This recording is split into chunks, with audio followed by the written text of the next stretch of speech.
Yo me crié como gamín.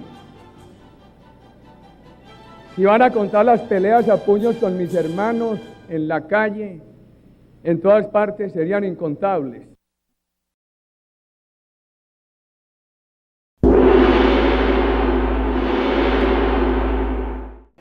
Hemos ejecutado la operación Jaque. Sí, escúcheme. Tengo solamente una cosa que decir. He estado encadenado durante 10 años. Yo soy el teniente Malagón del glorioso Ejército Nacional de Colombia, secuestrado por esta guerrilla. Hace casi 11 años hay compañeros nuestros, tanto de las fuerzas militares como de la Policía Nacional, secuestrados.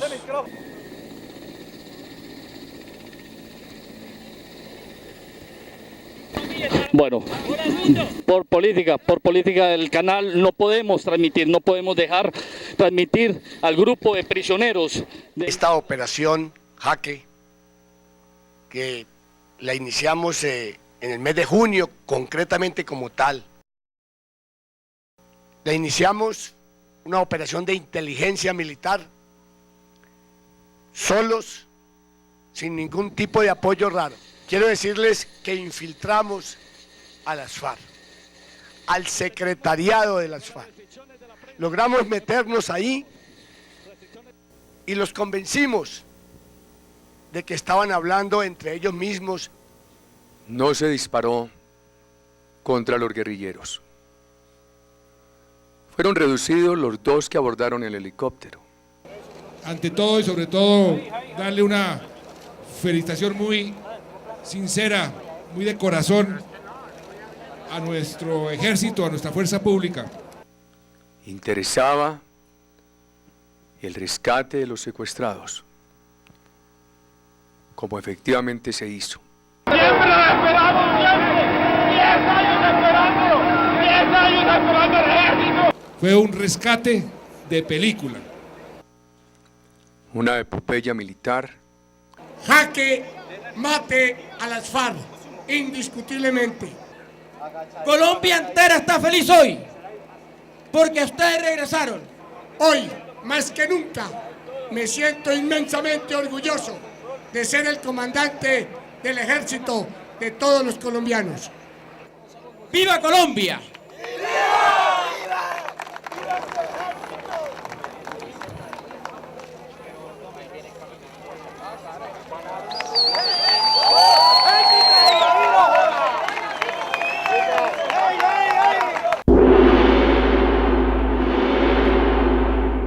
¿Debajo de qué? ¿3 metros bajo tierra? No hubo tiempo. No, señor.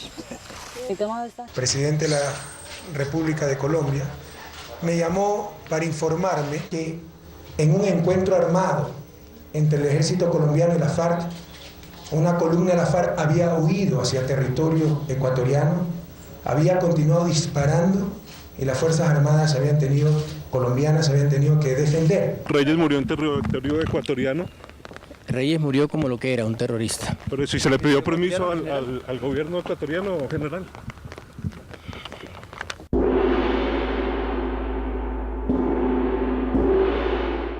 Ayer en la mañana, a las tropas que se encontraban allí sobre ese cerco, se entregó el sujeto alias Rojas con 2 más. Él aprovechó precisamente ese estado de tensión que había al interior, asesinó a Iván Ríos, generó la alarma dentro del campamento y aprovechó ese momento para volarse. Pero necesitamos algo para que el gobierno te cumpla, es que usted entregue a alias Karina. Le envié una carta donde le decía cómo se le había puesto la situación y que tuviera pendiente que a ella le iban a meter una operación. Karina tiene una hija a la cual le había el DAS puesto un novio, hacía 4 o 5 años, un funcionario del DAS, para ubicar y hacerle seguimiento a Karina por medio de una llamada o de una visita que le hiciera a su hija. En cuanto a el estado de las FARC, pues cada día están más débiles, cada día su moral, su ánimo de combate se disminuye. Esta operación lo demostró. En lugar de enfrentar la tropa, huyeron, abandonaron a su jefe, abandonaron a su cabecilla, y eso dice muchísimo. Desde hace 2 años para acá, que hemos mantenido una presión total sobre este frente, lo hemos disminuido y consideramos que en el día de hoy este frente no tiene más de 50 integrantes, se están entregando la mayoría de ellos. Como les he mencionado anteriormente, en lo corrido de los 3 últimos meses, 24 integrantes de este frente se han desmovilizado. Vamos ganando, pero no hemos ganado todavía. El terrorismo no se resigna. Revístelo, revístelo, revístelo, revístelo, que donde ponga estos pies, Señor. Úsale, úsale, úsale, úsale, Espíritu Divino. Dale palabra de ciencia, dale palabra de sabiduría.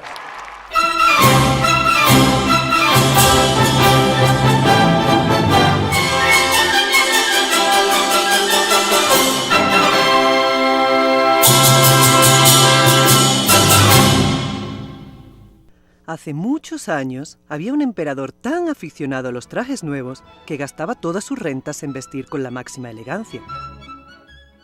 Tenía un vestido distinto para cada hora del día, y de la misma manera que se dice de un rey está en el consejo, de nuestro hombre se decía, el emperador está en el vestuario.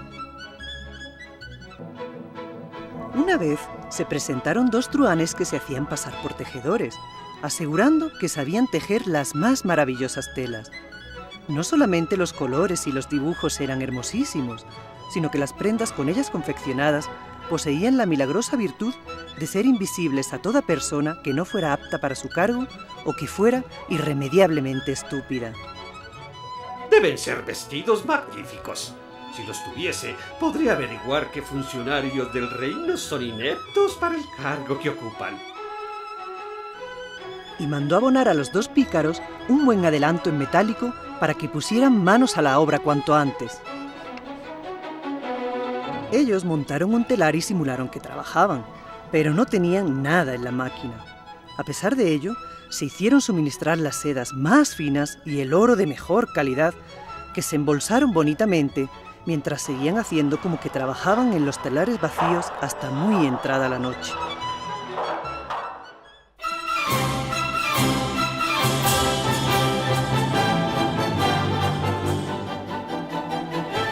A ver, yo creo que ya el que yo fui el fundador de las Convivires quedó suficientemente claro. Las autodefensas inicialmente fueron un fenómeno que fue creado como grupos de autodefensa por grupos de ganaderos en aras de una autodefensa, es decir, de protegerse de los abusos de la guerrilla. Acabar con las bases de la guerrilla y de la subversión y de la insurrección y el descontento y de todo lo peligroso, a cambio, ¿no es cierto?, de permitir el narcotráfico. A ver, me tocó coordinar esas actividades porque era un programa de gobierno del hoy presidente Álvaro Uribe Vélez. Y usted dice que hoy no son paramilitares las Convivir tampoco. No, y le comento, mire, en Antioquia funcionaron legalmente 69 Convivires.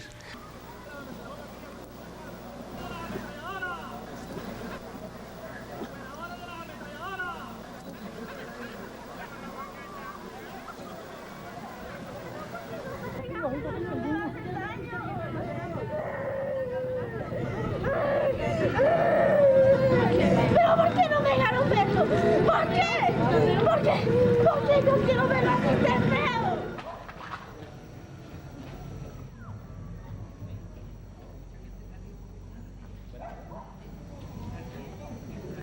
Yo creo que mi hijo para nadie sea ofensivo, señor. Mi hijo era una persona sana. No que lo hagan de esa manera. Yo no esperaba esa noticia así. Ay, malditos los que se lo comieron, amigos, sin haberles hecho una defensa a nadie. Dios mío, ¿por qué? Cuando oí la razón, que es que un poco he muerto por arriba, me fui a ver. Y ahí estaba mi hermano Jairo. Yo lo reconocí muy fácil. Y el otro hermano lo reconocí también. Fue por lo que el hombre usa un anillito de cobre y una llavecita que compartimos ahora a tiempo.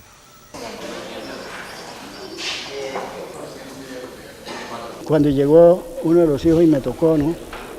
Dijo que se llevaron a Luis, el hijo, ¿no? Y entonces yo me paré y me vine, ¿no?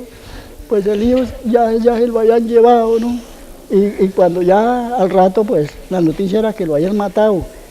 Yo, como ve usted, ya estoy viejo, yo estoy completando 73 años, ya no sirvo para trabajar para nada. Y más antes también me mataron un hijo que tenía, que era el que me ayudaba también.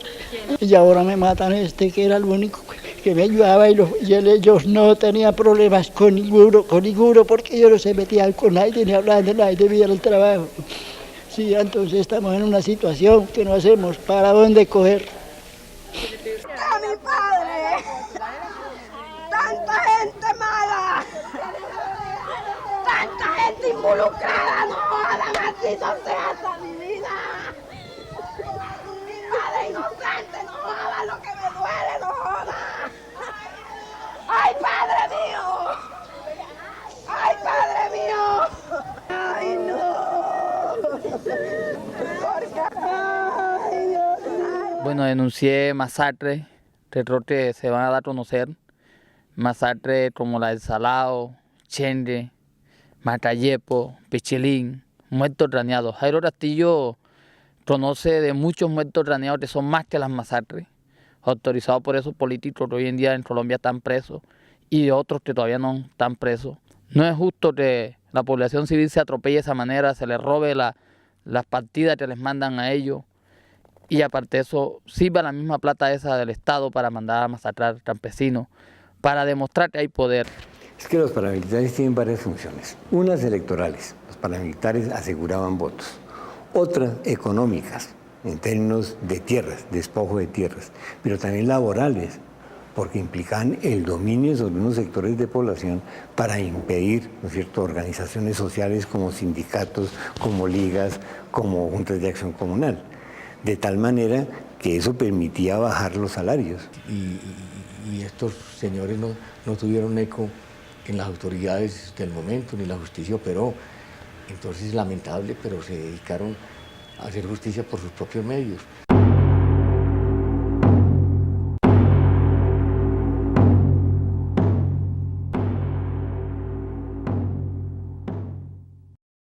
Muchos de los que atacan al gobierno diciendo que el presidente es paramilitar, en el fondo lo que están es muertos de la rabia. Él me dio las decoraciones, y se lo digo de frente, él me la dio las decoraciones, me dio la felicitación, y simplemente yo le digo al país, esperen el video, las fotos, y yo presento eso. Ahí tuvo Salvatore Mancuso, Carlos Castaño, el gobernador de Antioquia, que era Álvaro Uribe, el hermano Santiago Uribe, y unos ganaderos. Yo no necesito beneficio porque ya pagué la condena que estaba condenado. ¿Cómo la gente en la calle le va a creer a un delincuente como usted que asesinó tantas personas mientras estuvo en las autodefensas? No, eso es normal, que un delincuente juzga un corbata blanca sabiendo que uno habla la verdad, como el señor Uribe. Él quiere callar todo el mundo.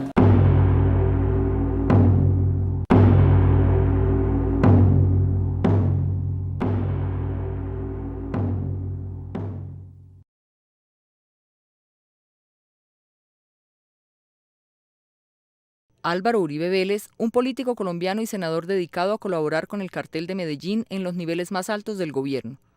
Uribe estuvo relacionado con un negocio que involucraba actividades con narcóticos en los Estados Unidos. Su padre fue asesinado por su conexión con traficantes de narcóticos. Uribe ha trabajado para el cartel de Medellín y es un cercano amigo personal de Pablo Escobar Gaviria. Él ha participado en la campaña política de Escobar para ganar una posición como suplente en el Congreso.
Comisario político, señor Sergio Cabrera. Doctor Ernesto Valle.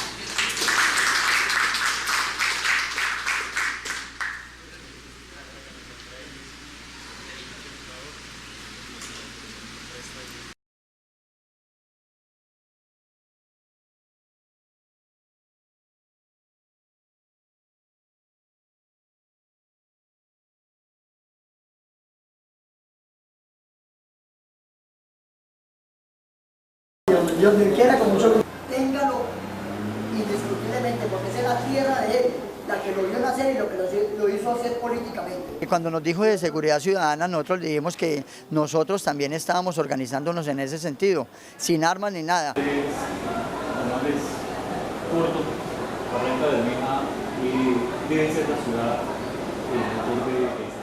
Entre ellos el comandante Omar, de la comuna número 1 de la ciudad. Estaba Cisneris Sánchez, que hoy es, Cisneris mejor, que ella es desmovilizada, inclusive además muy conocida porque estigmatizaba, señalaba a las organizaciones sociales de Barranca Bermeja. Luego queda demostrado su relación directa con los grupos paramilitares al desmovilizarse. Cisneris era una líder como nosotros. Ella era una líder común y corriente, hasta ahora en estos momentos es que sé que es desmovilizada. Con el liderazgo de las Autodefensas Unidas de Colombia, estamos lanzando una lista única al Senado de la República por todo el Magdalena Medio Unido. Una lista encabezada por el doctor Carlos Clavijo.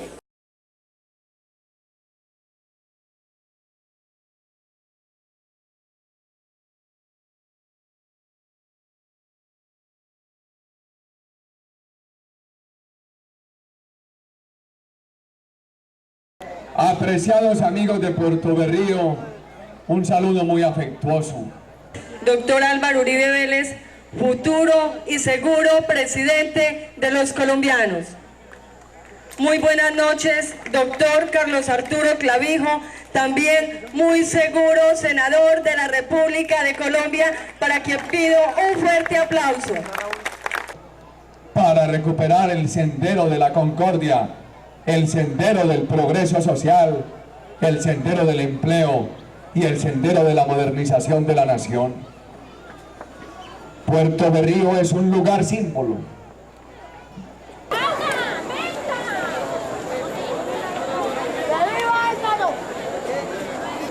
A todos mis afectuosos saludos, estoy muy contento de encontrarme en esta reunión que es de vida, por favor. Todos los caminos conducen al presidente de la República. No hago sino pedir que se investigue su conducta. En el departamento de Córdoba, en donde era la base del señor Mancuso y del señor Castaño, es en donde Uribe tiene sus más importantes bienes materiales, el ubérrimo y demás cosas. Los paramilitares, en boca de Mancuso, en boca de Castaño, como yo la denuncié en la Fiscalía, invitaron a votar por la presidencia de Álvaro Uribe. La Hacienda La Carolina era un centro de comunicaciones de un grupo paramilitar denominado Los 12 Apóstoles. Hacienda que es propiedad del actual presidente de la República. Mario Vélez Ochoa, Juan Diego Vélez Ochoa, Roberto Luis Vélez Ochoa y su padre Roberto Vélez Ochoa. Estos señores son familiares de los Ochoa Vázquez, del cartel de Medellín, y al mismo tiempo familiares del presidente de la República. ¿Y por qué en esa región había ese grupo paramilitar con miembros de la familia del presidente, igualmente ligados a los Ochoa Vázquez? Tengo que decir que sus esfuerzos no han sido tan contundentes como usted hubiera esperado. Yo creo que Colombia no se decide a dar esa negociación, a coger el toro por los cuernos, a saber y a sacarle al narcotráfico cuál es la estructura política y económica con la que gobierna Colombia, porque no se siente con la autoridad moral de hacer esa negociación. Y no se siente con la autoridad moral porque evidentemente no la tiene. Porque un gobierno y un Estado que tiene sistemáticamente a más representantes del narcotráfico dentro de su coalición de gobierno no tiene la autoridad moral para hacer esa negociación y teme hacerla. y teme que si la hace lo señalen de estar encubriendo al narcotráfico. Eleonora era una muchacha casada con un médico que ejercía en el puesto de salud de Caramelo. Nosotros la apoyamos para que fuese elegida a el Consejo de Tierra Alta. De allí luego la apoyamos para que fuese electa y saliera a Cámara de Representantes. Ella no tenía ninguna posibilidad de salir electa a Cámara de Representantes sin el apoyo de la autodefensa. Nosotros, las autodefensas, en alianza con esta población, teníamos la capacidad de elegir a los congresistas que realmente representaran los intereses de la población, que son los mismos intereses de la autodefensa. Así que por eso sacamos una muchacha, una señora como Eleonora, sin ninguna representatividad campesina, sin ninguna opción o posibilidad de llegar al Congreso, y la hicimos congresistas con la mayor o la segunda mayor votación que hubo en Colombia al Congreso de la República. El 35% del Congreso fue elegido en zonas donde habían estados de autodefensa. Durante su periodo de gobierno hemos tenido la mayor evidencia de la penetración del narcotráfico y el paramilitarismo en las entrañas del Estado colombiano como nunca antes. En 1982, señor presidente, el narcotráfico tenía 2 curules y menos del 1% de los votos del Congreso.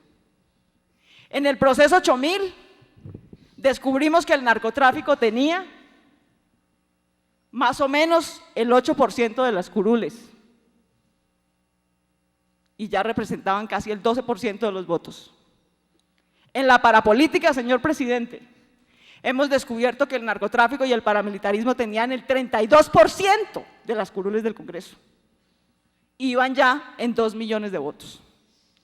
Así que desafortunadamente el fenómeno no muestra signos de decrecer, sino por el contrario de crecer. Nosotros llamamos a Mario Uribe, básicamente yo le dije a Eleonora que quería conversar con el doctor Mario Uribe para exponer lo que yo visionaba de un proceso de negociación. Mario Uribe, ¿cuál fue lo que hablamos en esa reunión con él? ¿Tú estuviste con él en esa reunión, no? Sí, eso fue en Capilla, pero eso no fue mucho. ¿Eso en qué año fue? En el año, cuando la campaña del Congreso, en el año 2001. 2002. Más bien hablando de que él estaba en el departamento, algo así, que él estaba aspirando, que él estaba aspirando y que iba a votar conmigo para Cámara. Firmas un acuerdo para decirme que él iba a apoyar a para Cámara en los sectores esos de Montelíbano, Sagún. Dijo usted, cito sus palabras, que hacían parte de una coalición de gobierno, que apoyaba una gestión legislativa y que usted se sentía tranquilo de mostrar esta gestión legislativa ante el mundo. Señor presidente, déjeme usar un término coloquial. No hay almuerzos gratis. Nadie da apoyos gratis y menos en la política. A todos los congresistas que nos han apoyado, que mientras no estén en la cárcel, a votar las transferencias, a votar la capitalización de Ecopetrol, a votar la reforma tributaria. Porque nosotros, esa trampita de que yo no les puedo pedir el voto porque es inmoral, pero eso sí, que la oposición nos deje sin aprobar esta agenda legislativa, de ninguna manera, de combate somos. No le salió gratis al gobierno de Ernesto Samper el apoyo de los congresistas del proceso 8000 y no le ha salido gratis al país y a su gobierno el apoyo a su gestión legislativa de los parapolíticos en el Congreso. No tenga duda de eso. Entonces yo sí le insisto, esos son los hechos, como ciudadana ya, no solo como analista. Tener vínculos con grupos armados ilegales impide, de hecho, ejercer funciones de dignidad dentro de la democracia. Él necesitaba el apoyo de ese grupo de políticos que terminó siendo detenido, entonces buscó ese apoyo a través de mí porque yo había trabajado en sus campañas, participé del fraude electoral y todo. La mayoría de esos políticos, como posteriormente se demostró ante la justicia colombiana, fueron apoyados por grupos de autodefensa en su aspiración a llegar al Congreso. Por lo tanto, cuando el presidente Uribe repartió la burocracia entre ellos, indirectamente la repartió entre las autodefensas, porque esos señores habían sido puestos por las autodefensas. El 30% del Congreso era paramilitar y seguramente el 50% de la administración pública era también paramilitar. Yo lo único que le puedo decir es que desde el DAS, en la administración de Jorge Noguera, se realizaron actividades de narcotráfico. en la cual estuvieron involucrados altos funcionarios del DAS. De ahí se compraron armas y sé que alguna parte de esas armas fueron entregadas al Bloque Norte. ¿Sabe por qué nombré a Jorge Noguera? Porque lo conocí como una persona incontaminada, como un joven honesto, transparente. Y él me dijo, no te preocupes, que el presidente y el fiscal están al tanto de esto y ellos nos protegen en su momento. Supuestamente Jorge Noguera entregó información al Bloque Norte, a Jorge 40, a otros paramilitares, de personas que deberían ser asesinadas. Es el caso del profesor Correa de Andrés de la Universidad del Atlántico, de Zuli Cudina, una dirigente sindical. Hay una lista de sindicalistas de Antoc que fueron amenazados, desplazados. Hay unos asesinatos también de sindicalistas de Sintra Agrícola.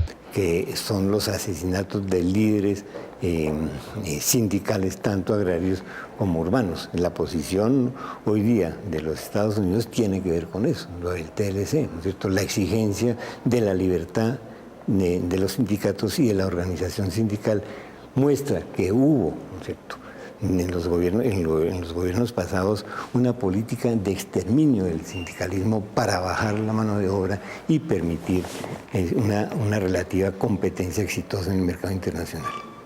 Se está viendo hoy día el INCODE, en la registraduría, ¿cómo se llama?, en la oficina esta de administración de bienes de los narcos, me olvidé el nombre, de estupefacientes. Es decir, en muchísimas partes estaban metidos ya. Así que seguramente en la banca también, en la industria, en la bolsa. Entonces era peligroso. El grupo de los chanceros que financiaron la campaña del presidente Uribe responden a las órdenes de Nilce López Lagata a través de varias de sus empresas. Que eso es mentira, esos son montajes y calumnias y estoy segura que eso no existe ni en ninguna fiscalía ni en ninguna parte, porque yo nunca he financiado grupos paramilitares y menos para masacre. A Lagata las indican muchísimas confesiones y testimonios de paramilitares mismos en la comisión de masacres, complicidad y financiación del paramilitarismo. Yo ni financio grupos paramilitares, ni tengo dinero sucio, ni financié la campaña del doctor Uribe. Ojalá lo hubiera podido hacer, que con mucho gusto lo hubiera hecho. La rata pidió mi cabeza, le pidió a Mono que me matara. Y hubo una reunión en Trapilla, fueron muchos comandantes de la autodefensa, hablaron por mí. Y el Mono me perdonó la vida y ahí conocí yo a la rata. Entonces la rata me llamó a Mandy, yo fui con Pitufo alias Felipe. ¿Cómo patrocinaron la masacre en Salado? Como la señora Nilce López alias La Gata, que está detenida hoy en día. Esa vez le entregó 30 millones de pesos a Felipe y le dijo, quiero los trabajadores cuanto antes. El estilo de mis enemigos, el grupo paramilitar en Colombia, y el gobierno colombiano te hace parte de ese grupo. A esa cantidad de plata que hoy en día se le está dando a la fuerza pública, que hace parte mucha gente de la fuerza pública, filtrada, no han salido al aire, que venían trabajando con los paramilitares de manos cogidas, de sueldos anunciados. Jorge Noguera tenía varios mensajeros con los jefes de las AUC, porque en el caso mío él manejaba, era el tema sobre todo del Bloque Norte, pero él con el Estado Mayor, su interlocución era a través del general Ritualejo del Río. ¿Usted es autor del manuscrito que va a leer? Soy autor del manuscrito que va a leer. El general Ritualejo llegó a Mutatá cuando se llevaban a cabo los combates en La Llorona. Él llegó a la base de Mutatá en un helicóptero con un grupo paramilitares. Él se estaba comunicando seguido con el Mono Mancuso, un duro de los paramilitares. O sea, cuando nosotros estábamos matando gente en Urabá, que matamos cientos de personas, que yo lo he reconocido que las matamos, que decapitamos personas en Urabá. Entonces, ¿dónde estaba ese pacificador? ¿Dónde está ese pacificador que nos permitía a nosotros desplazarnos de un lado a otro? ¿Dónde está ese pacificador que nos pasaban información a nosotros? ¿Dónde está ese pacificador que tropas bajo el mando de él patrullaban con nosotros? Yo estoy dispuesto y yo sé que cuando este señor me ve a mí hablando por acá, él me va a distinguir. Que precisamente nosotros tenemos un reglamento transparente para no tener ningún arma en la comunidad, para no dejar circular ningún arma por los espacios de vivienda y de trabajo de la comunidad, y para no colaborar con ninguno de los actores armados. En esta comunidad de San José de Apartadó hay gente buena, pero algunos de sus líderes, patrocinadores y defensores están seriamente señalados por personas que han residido allí de auxiliar a las FARC y de querer utilizar a la comunidad para proteger a esta organización terrorista. Yo sé por qué digo que son testigos falsos, porque los conozco, a varios de ellos, y sé que son testigos extorsionados por el ejército, ¿no? Son testigos que fueron torturados en la Brigada 17. No pueden, como lo practica la de San José de Apartadó, obstruir la justicia, rechazar la fuerza pública, prohibir el comercio de artículos lícitos, ni coartar la libertad de los ciudadanos que allí residen. Lo que hacen es estigmatizarlos, ¿no? Y hacerlos aparecer ante la opinión pública nacional e internacional como si fueran guerrilleros, ¿no? Ahora, esto no es nuevo realmente. Durante mucho tiempo, muchos años diría yo, se ha lanzado esta acusación contra la comunidad. Y es una acusación que no tiene ningún fundamento. El ejército ha cometido muchas atrocidades contra los miembros de la comunidad de paz. Y obligarlos a convivir con ellos en este momento es como obligar a una persona violada a convivir con su propio violador. Las víctimas se convierten en victimarios. Él escucha a los militares, que en este caso concreto son los sindicados de haber perpetrado esta masacre. En junio del 97 legalizaron 4 campesinos, el cual hicieron pasar por bandoleros con armas de grupos paramilitares. Yo lo leo, doctor, porque me parece que esto está muy mal hecho, lo que está haciendo el ejército y la policía en unión con los paramilitares.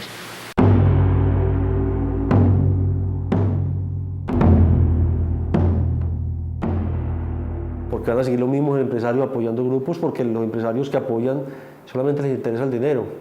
Vamos a seguir con las mismas fuerzas públicas apoyando por el desespero de resultados, ya que los presionan para que den resultados. Mira lo que le hicieron a mi papá, ¿qué es esto? Ay, no, Lo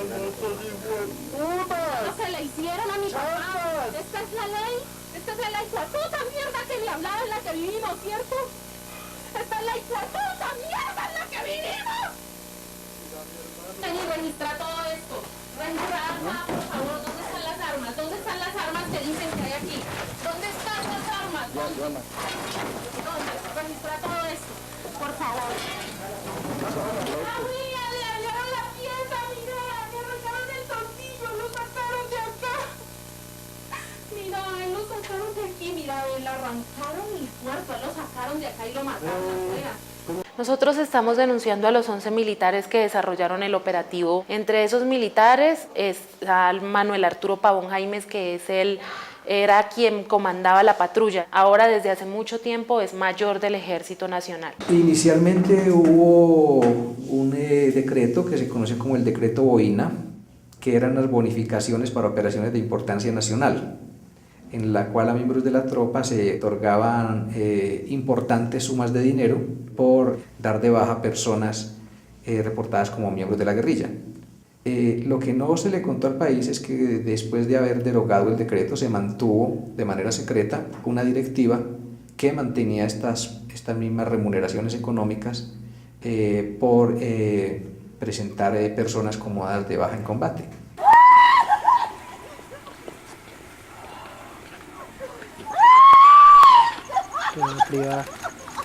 Por última vez lo vieron en Soacha compartir a la 1:30. Allá en Ocaña me dicen que él apareció muerto a las 4:30 de la mañana el martes. ¿Por qué? ¿Por qué? Si es que no es un viaje de 2 o 5 horas, ¿por qué va a aparecer allá y tan en poquito tiempo?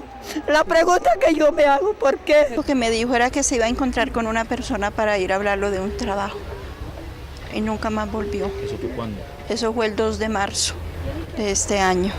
Salió a las 7 de la noche. Lo que me dijeron a mí en medicina legal y en la fiscalía allá de Cimitarra fue que él fue abatido, que él había muerto en combate a las 2:45 del día 5 de marzo. Y mi hijo salió de su casa el día 4 A las 8:30 de la mañana. Incluso él está camuflado con botas, está con otra ropa. Porque estos jóvenes inocentes están pagando por algo que ellos no deben. Presentamos una nota de seguimiento dando cuenta también de que jóvenes adolescentes probablemente podrían estar siendo reclutados en estas localidades y que eventualmente estarían siendo conducidos a través de las centrales de transporte a municipios del Catatumbo como El Tarra y como Tibú. Los mismos procedimientos se llevaban hasta Ocaña y cuando ya daban orden de batallón ir a llevarlos, listo, los llevábamos y se los entregamos a Ejército. Ellos lo hablan en las tiendas, cómo los vendieron, cuánto les dieron. O sea, ellos hablan tranquilamente de qué está pasando con los muchachos. Que los jóvenes desaparecidos de Soacha fueron dados de baja en combate. No fueron a recoger café, iban con propósitos delincuenciales y no murieron un día después de su desaparición, sino un mes más tarde. Dice que lo que le había buscado el trabajo era un amigo de él que se llama Adolfo Guerrero, que es soldado profesional del batallón Grupo Rondón de Buenavista. Es una historia dramática y sobre todo es una historia muy colombiana con la cual todos nos vamos a identificar.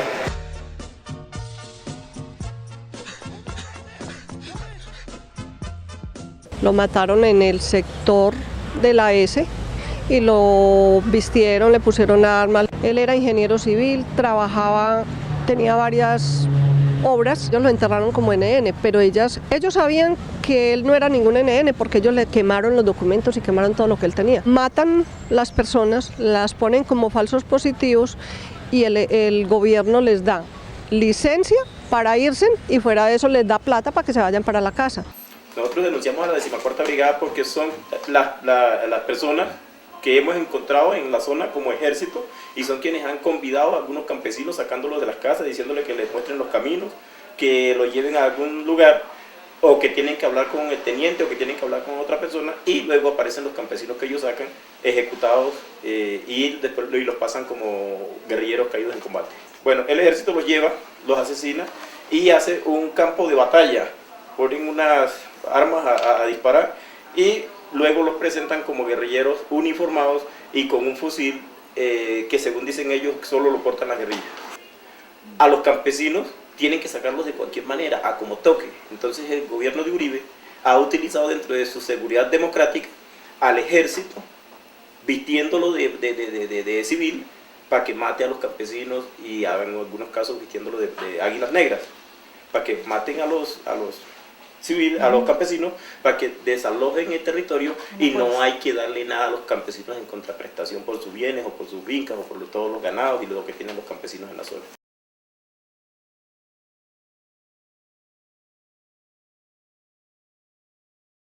Yo pensaba que el fusil era un palo y que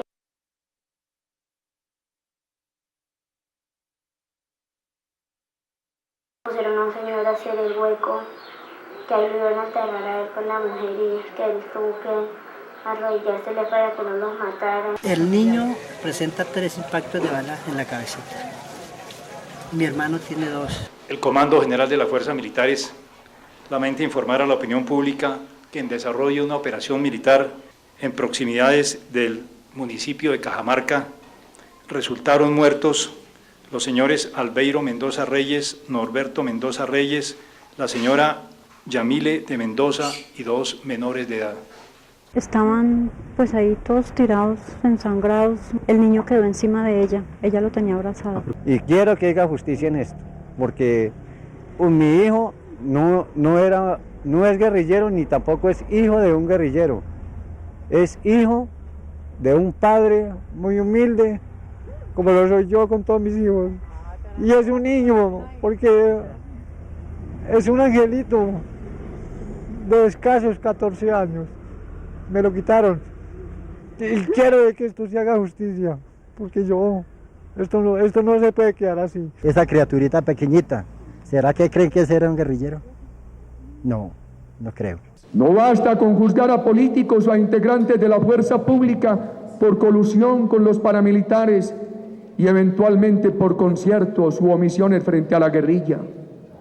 El ojo de la justicia, de los jueces de la historia y la política, debe dirigirse a la voluntad que faltó en el Estado para combatir estos flagelos terroristas. Todos los que estamos en el Cauca, los territorios nosotros están invadidos, no nos dejan trabajar, la guerrilla, el ejército, la confrontación, y cada día nos matan más a nosotros.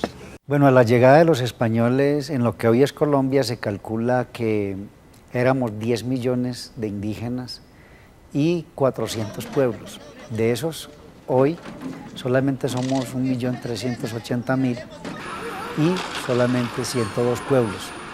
El resto ha sido exterminado. El presidente Uribe no es amigo de los indígenas.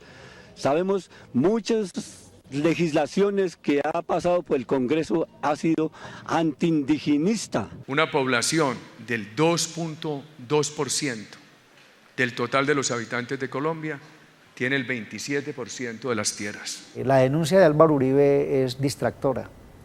La denuncia de Álvaro Uribe es decir que focaliza el problema en los indígenas como los mayores terratenientes, olvidando o ignorando de que estos territorios tienen un uso de conservación.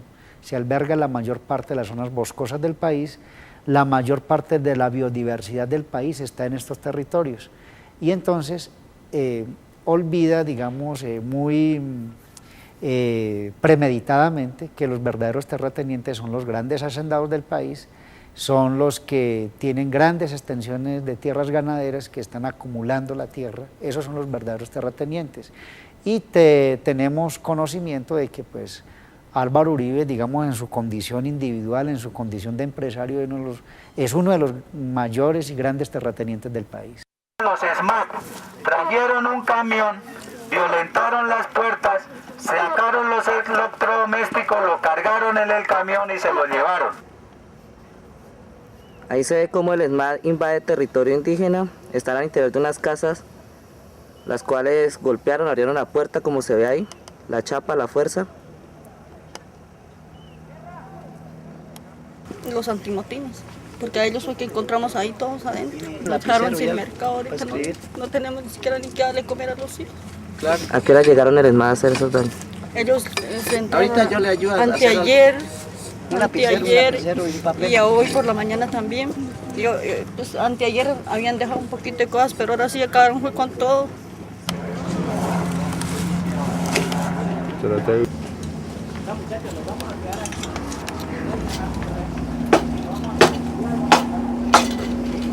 Aló, Coronel Cartagena, habla Jair Hernández, de Derechos Humanos, del Senado. Y pues la idea es que los SMAT salgan fuera de la vivienda porque ahí está el señor de la casa, que es un colombiano. El señor está tan desesperado, mío, que saca de corta las venas. Y nos corren con armas ellos. Nosotros con garrote o piedritas, así nomás. ¿Uno qué hace? Y ellos con la pura bala contestan. Pues del mal todo, lo que ve aquí, ya han quemado las casas, las ollitas, la comida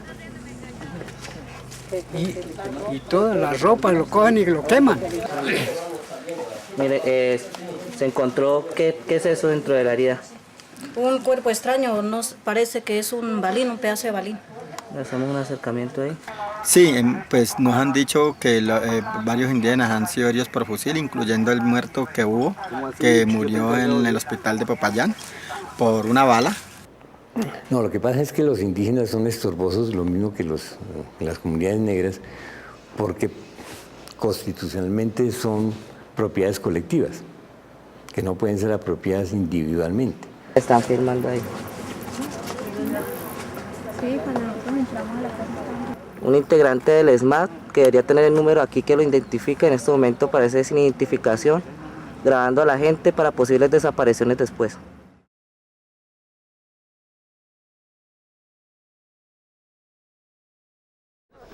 Bueno, como ustedes se darán cuenta, estamos todos los hombres de la estructura del bloque Catatumbo concentrados hoy aquí en Campo 2. La voluntad es total para que solo el Estado de Derecho y sus autoridades legítimas sean de ahora en adelante quienes ofrezcan y brinden seguridad a los ciudadanos. Hace algunas semanas, cuando hablé con el doctor Luis Carlos Restrepo y con la Comisión Exploratoria, se definió claramente, la zona de concentración es necesaria para poder tener la seguridad de que allí están ubicados y de que va a haber veeduría internacional, pero no puede ser zona de distensión. El terreno, el área de la patria que se defina como zona de concentración tendrá la presencia plena de las instituciones democráticas. De allí no saldrá representante alguno de las instituciones democráticas. Su defensa le pidieron al gobierno la semana pasada que ante estos gestos de paz que ellos llaman interceda para que se congele la orden de extradición contra Carlos Castaño, por ejemplo. Bueno, ese tema hay que examinarlo a la luz de la Constitución, a la luz de la ley. Entregamos todas las armas, incluida la mía, todos los hombres, toda la estructura del bloque Catatumbo. ¿Y qué va a pasar con eso? Los paramilitares entregaron estructuras artificiales, es decir, de los 30.000 que se entregaron, 20.000 eran reclutados al efecto, es decir, reclutados para los paramilitares para entregar las armas, ¿no? Y recibir subsidios. Pero las estructuras fuertes, militares, digamos, de tradición, esas no se entregaron, esas siguen funcionando, salvo unos 2.000 o 1.500 hombres que han entregado armas y que han sido judicializados. Pero la mayoría, la estructura básica militar no fue entregada, porque esa estructura básica militar es la estructura del narcotráfico, esa no se entrega. Y avanzo hacia la desmovilización de las autodefensas, del Catatumbo, mías y del resto de autodefensa, como un compromiso por la construcción de la paz de este país. No quiero ser claro, Mancuso no puede, pues está inhabilitado judicialmente. Creo que Ernesto sí, porque no está juzgado, ¿cierto, Ernesto? Es decir, juzgado. Tú no estás condenado, ¿no? Yo no estoy condenado por paramilitarismo, pero eso sería indultable. ¿Y lo mío no sería indultado? No. Pero lo de Ernesto sí, porque es por paramilitarismo, entonces eso lo asimilaríamos al delito político. Ahí no va a haber perdón y olvido, la justicia va a operar, se van a esclarecer completamente los hechos, va a haber condena, el único camino que hay no es el de la cárcel. Es decir, ese es todavía una especie de mecanismo de venganza. Las reparaciones simbólicas pueden ir desde el pedir perdón públicamente por sus actos hasta cooperar efectivamente con organizaciones, con instituciones que están luchando, dijéramos, por las víctimas de la violencia. No puede haber amnistía e indulto, porque ellos no han cometido delitos políticos, sino delitos comunes. Vean, nosotros estamos en un acto de fe. Ningún acto de fe se condiciona. Y nosotros no estamos condicionando nada a cambio de nuestra desmovilización. Es un acto de fe por Colombia, por la construcción de paz. También exigimos que no se contemplen, así sea implícitamente, zonas de despeje jurídico. El modelo es muy simple, se pagan 5 años, es decir, todos los procesos se acumulan y esos 5 años se descuentan del tiempo que se permanezca en zona de ubicación. ¿Dónde se paga la cárcel? Aquí, zona de ubicación. Programa audiencia pública para oír a los representantes de las Autodefensas Unidas de Colombia. Primero, instalación de la audiencia por parte de la señora presidenta de la Honorable Cámara de Representantes, doctora Zulema Hattin Corrales. Segundo, intervención de los representantes de las Autodefensas Unidas de Colombia. A continuación, la intervención del señor Ernesto Báez de la Serna, jefe político de las Autodefensas Unidas de Colombia. Señores y señoras, aquí está solo una de las fotos de los miles... Disculpen, las barras no están autorizadas para hablar. Si siguen hablando, tenemos que desocupar. Señor secretario. Doctora Zulema Hattin Corrales, presidente de la Honorable Cámara de Representantes. Doctor Carlos Alberto Zuluaga Díaz, primer vicepresidente de la Cámara de Representantes. Doctor Jorge Carmelo Pérez Alvarado, segundo vicepresidente de la Cámara de Representantes. Mayor Vega, le pedimos el favor a las barras guardar silencio. El Mayor Vega. Ofrecemos a Santa Fe de Ralito, escenario de las negociaciones como espacio propicio para que todos los colombianos escuchemos y expongamos allí, sin temores y aprensiones, la verdad que no ha conocido este país en los últimos años de complejo entramados de violencia y paz. Que Colombia sea en nuestras mentes y en nuestros corazones el intento siempre vivo, siempre bello, de construir el paraíso entre los Andes y el mar. Muchas gracias, honorables congresistas. Muchas gracias, señoras y señores. Dios bendiga a Colombia.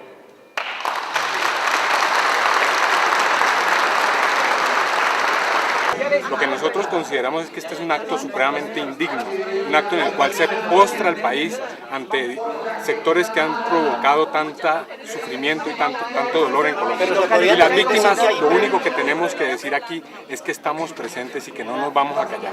Vamos a exigir nuestros derechos a la verdad, a la justicia y la verdad. Hemos sentido dolor, hemos producido dolor, son acciones que nos hacen hacernos un cuestionamiento interno por nuestra vida, por nuestra educación cristiana. Hombre, el abandono en el que dejamos a nuestra familia, a nuestros padres, a nuestros amigos, las consecuencias duras del conflicto. Vea, nadie sabe lo duro que ha sido el camino que hemos tenido que recorrer para llegar hoy hasta aquí, hasta la desmovilización. Solamente nosotros que hemos tenido que padecer las consecuencias sabemos cuáles han sido los sufrimientos. Ahora, lo que es cada día más evidente, y se notan las declaraciones de HH, de Mancuso, de este otro, el alemán, del Tuso Sierra, etcétera, etcétera, es que fueron traicionados, ¿no? Ellos se sienten traicionados. Y naturalmente eso implica una especie de chantaje, ¿no? a la gente que los protegió, los armó y los apuntaló. Que nosotros sabemos mucho, así que traten de no estrujarnos mucho porque sabemos mucho y podemos hablar.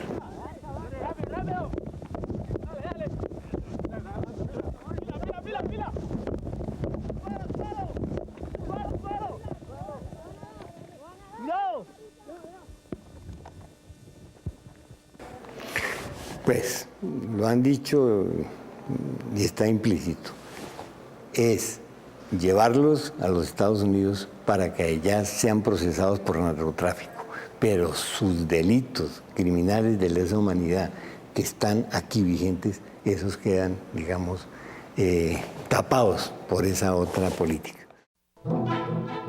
Enviaré a mi viejo ministro a que visite los tejedores. Es un hombre honrado y el más indicado para juzgar de las cualidades de la tela, pues tiene talento y no hay quien desempeñe el cargo como él. El viejo y digno ministro se presentó en la sala ocupada por los dos embaucadores, los cuales seguían trabajando en los telares vacíos. Dios nos ampare, pero si no veo nada, Dios santo, ¿seré tonto acaso? Jamás lo hubiera creído, y nadie tiene que saberlo. No puedo decir que no he visto la tela. ¿Qué? ¿No dice su majestad nada del tejido? ¡Oh, precioso! ¡Maravilloso! ¡Qué dibujo y qué colores! Desde luego, diré al emperador que me ha gustado extraordinariamente.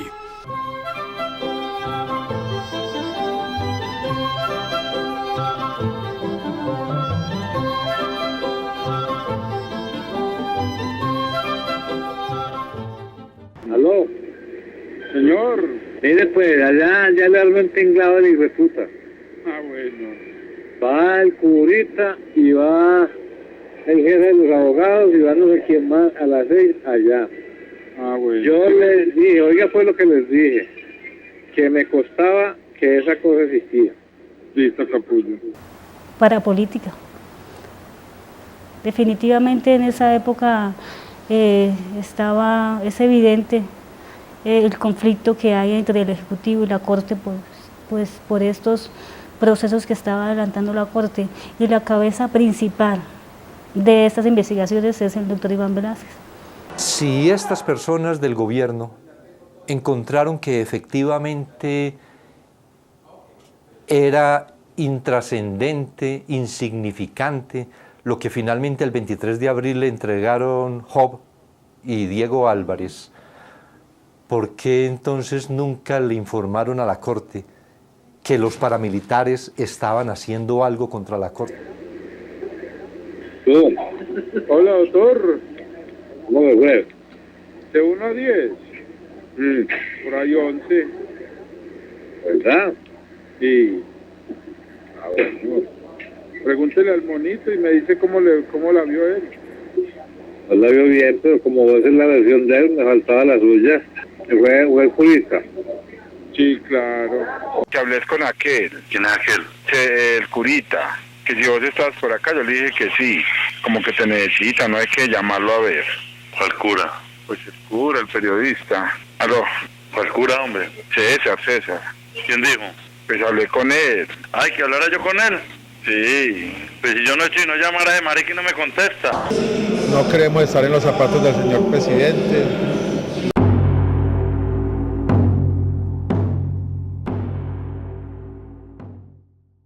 No solamente arrollar a la Corte Suprema de Justicia, sino hacerle perder credibilidad, intimidar a la Corte Suprema de Justicia, intimidar a la Fiscalía, que por supuesto ya está del lado de él.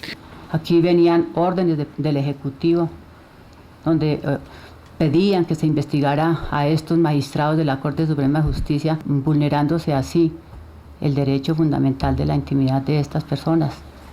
Se ordenaron averiguaciones sobre las transacciones que hacían estos magistrados, sobre los bienes que adquirían o que adquirieron, sobre los movimientos bancarios que se hicieron, y eso es una información reservada.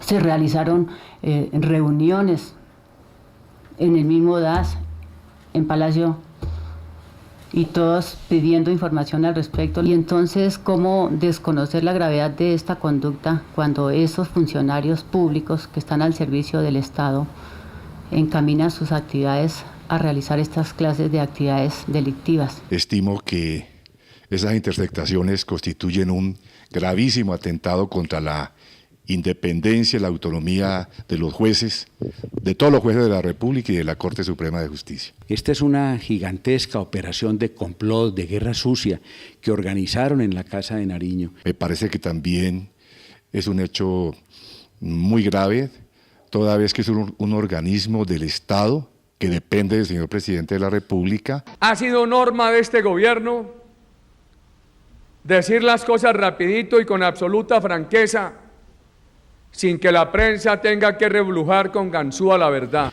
Porque no es posible que desde hace 5 meses ellos hubieran tenido noticias, si fuese tangencial por mi parte, de lo que estaba ocurriendo, y resulta que tuvieron que venir primero los medios, crear el escándalo, antes de que las autoridades tomaran cartas en el asunto. Pero no solamente contra los magistrados de la Corte Suprema de Justicia, sino contra 2 honorables senadores de la República.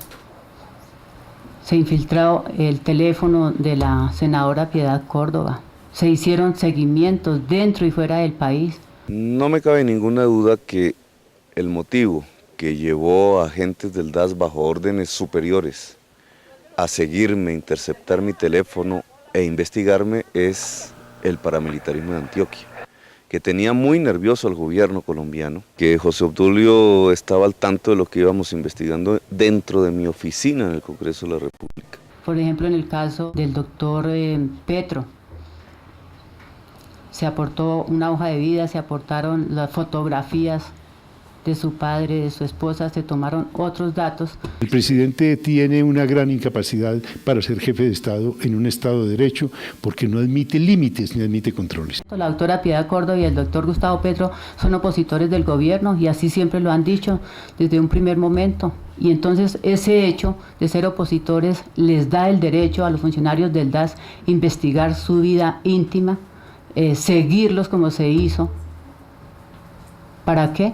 Para poner en conocimiento al Ejecutivo esas situaciones. No sabemos finalmente qué se pretendía con ello. Para mí me parece que es absolutamente escandaloso que un servicio de inteligencia del Estado adscrito a la presidencia esté grabando a la oposición, esté haciéndole seguimientos e interceptaciones a a las altas cortes, que estén tratando de buscar información a ver qué hablan los periodistas. No solo se pone en riesgo la vida de los periodistas, que de alguna manera ya sabemos que pues en este oficio pues corremos riesgos, sino que también estaría en riesgo la vida de personas que se comunican con uno. La labor periodística de manera independiente hoy está amenazada en Colombia. No tenemos garantías para seguir ejerciendo mi profesión independiente. Y segundo, no hay garantías para el disenso, no hay garantías para la oposición. Yo creo que esto dista mucho de ser una democracia. Si algo necesita un país de su periodismo es que sea objetivo, no que quiera desacreditar a su país. Yo cumplía órdenes, señor.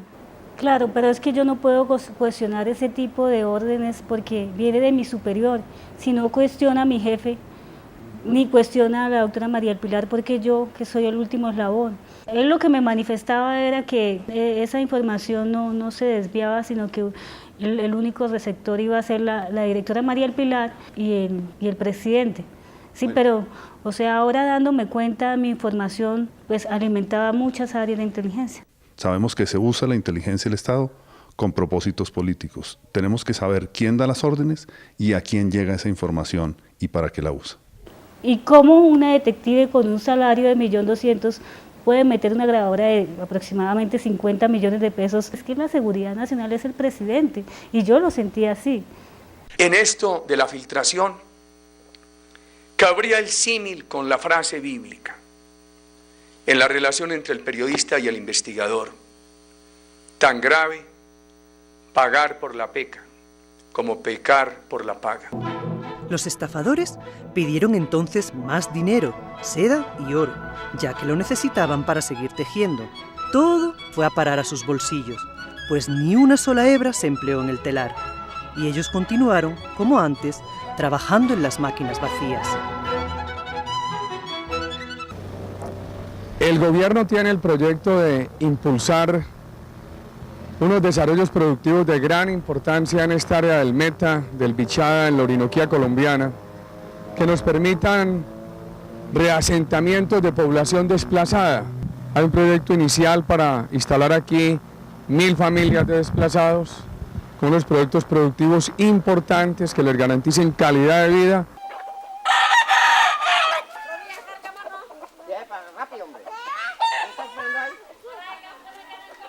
No, pues mucho mejor allá.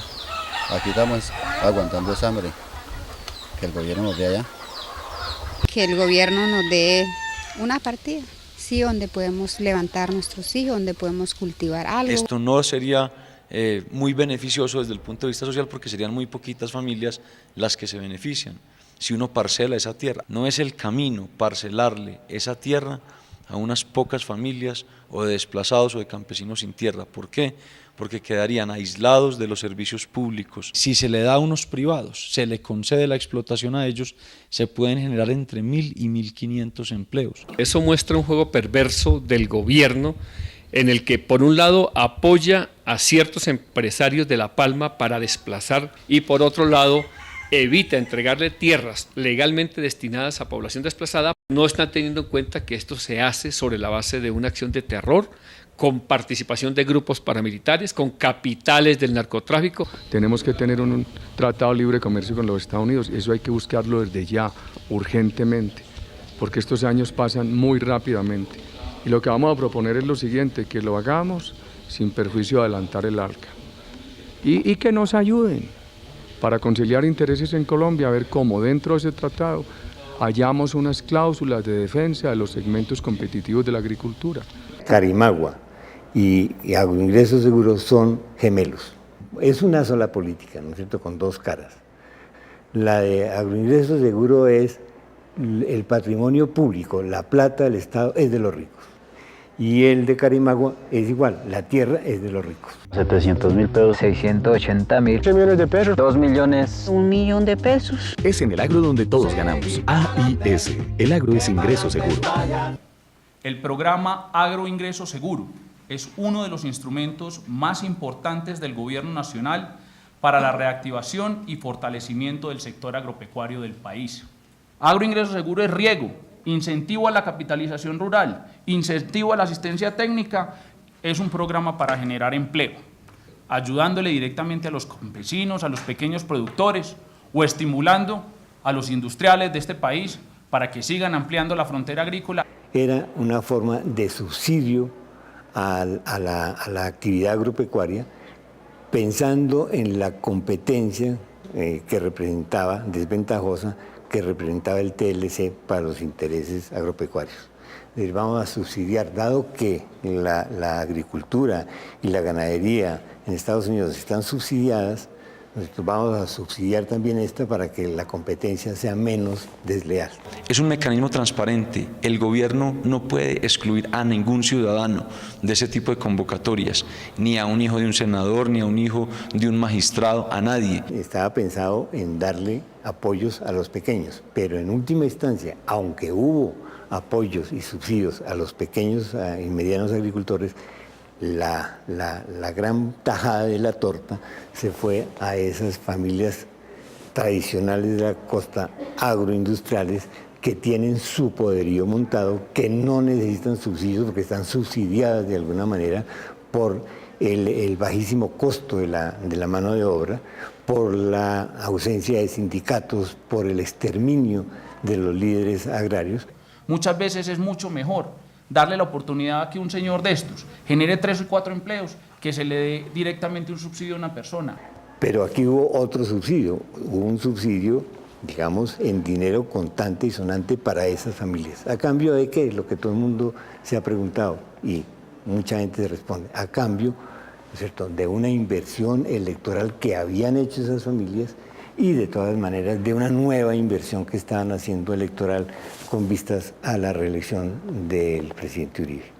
O sea que hubo ahí un canje de favores, ¿no es cierto? Yo voto y tú me pagas, yo pago y tú me votas.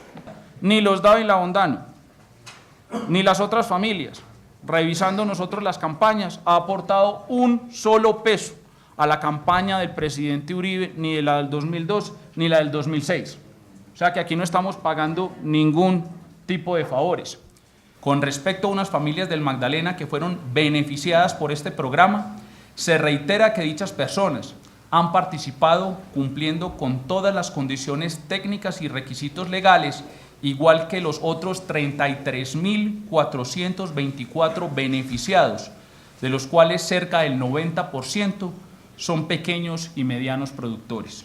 El Gobierno Nacional está convencido que a través de estos subsidios se debe seguir apoyando la inversión en el sector agropecuario. De esta manera, los colombianos pueden tener la certeza que los recursos públicos no se han destinado a comprar carros lujosos ni apartamentos en Miami. Yo creo que el acuerdo era de poder, ¿cierto? Era de poder. Era un país modelado por esos intereses latifundistas, por esos intereses narcolatifundistas, ¿cierto? Es decir, por el modelo que finalmente se trató de imponer en Carimagua y en Agroingreso Seguro. Esos modelos plutocráticos, ¿no es cierto?, de dominio territorial, de unas familias o de unos grupos de intereses económicos en general, sobre grandes sectores de la población colombiana. Yo creo que ese es el panorama. El nuevo país de que hablan ellos era ese país, un país manejado por esas nuevas estructuras sociales en cuya cabeza estaba el narcotráfico. Todos los moradores de la capital hablaban de la magnífica tela, tanto que el emperador quiso verla con sus propios ojos antes de que la sacasen del telar. ¿Verdad que es admirable? Fíjese, vuestra majestad, en estos colores y estos dibujos. ¿Cómo? Yo no veo nada. Esto es terrible. ¿Seré tan tonto? ¿Acaso no sirvo para emperador? Oh, sería espantoso. Oh, sí. Es muy bonita. Me gusta. La apruebo. Estos son los pantalones. Ahí está la casaca. Aquí tienen el manto. Uno creería no llevar nada sobre el cuerpo. Más precisamente, esto es lo bueno de la tela. A Colombia la está matando la pereza. Lo que tenemos que hacer en modificación de jornada de trabajo es recortar la jornada de sueño, es recortar la jornada de vacaciones, es recortar la jornada de festivos. Echó a andar el emperador bajo el magnífico palio. Nadie permitía que los demás se diesen cuenta de que nada veían, para no ser tenidos por incapaces en su cargo o por estúpidos. ¡Pero si no lleva nada! Dios bendito, escuchen la voz de la inocencia. Y todo el mundo se fue repitiendo al oído lo que acababa de decir el pequeño. Aquello inquietó al emperador, pues barruntaba que el pueblo tenía razón. Apreciados compatriotas, tengo un deseo, el deseo de poder servir a Colombia desde cualquier trinchera, desde cualquier circunstancia, hasta el último día de la vida. Apreciados compatriotas, me anima una ilusión, que nuestra democracia mejore el rumbo, pero que no abandone el rumbo.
Para repetirle al mundo,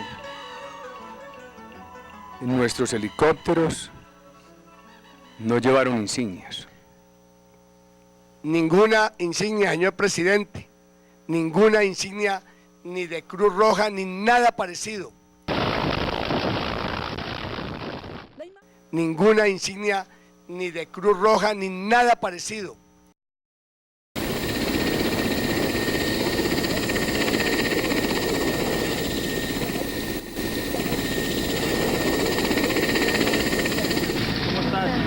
Poco español.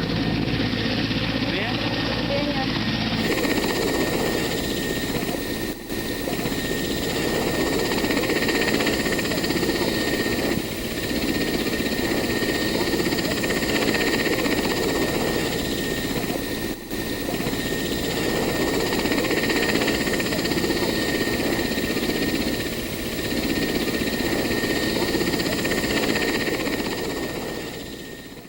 Los cadáveres estaban en paños menores, en pijamas, es decir, no hubo ninguna persecución caliente, fueron bombardeados y masacrados mientras dormían. Lo que no nos habían dicho es que era un bombardeo en nuestro territorio, planificado, deliberado, ordenado por el propio presidente Uribe. Entonces todo fue mentira lo que dijo Uribe. Lo único que era cierto es que había muerto Raúl Reyes.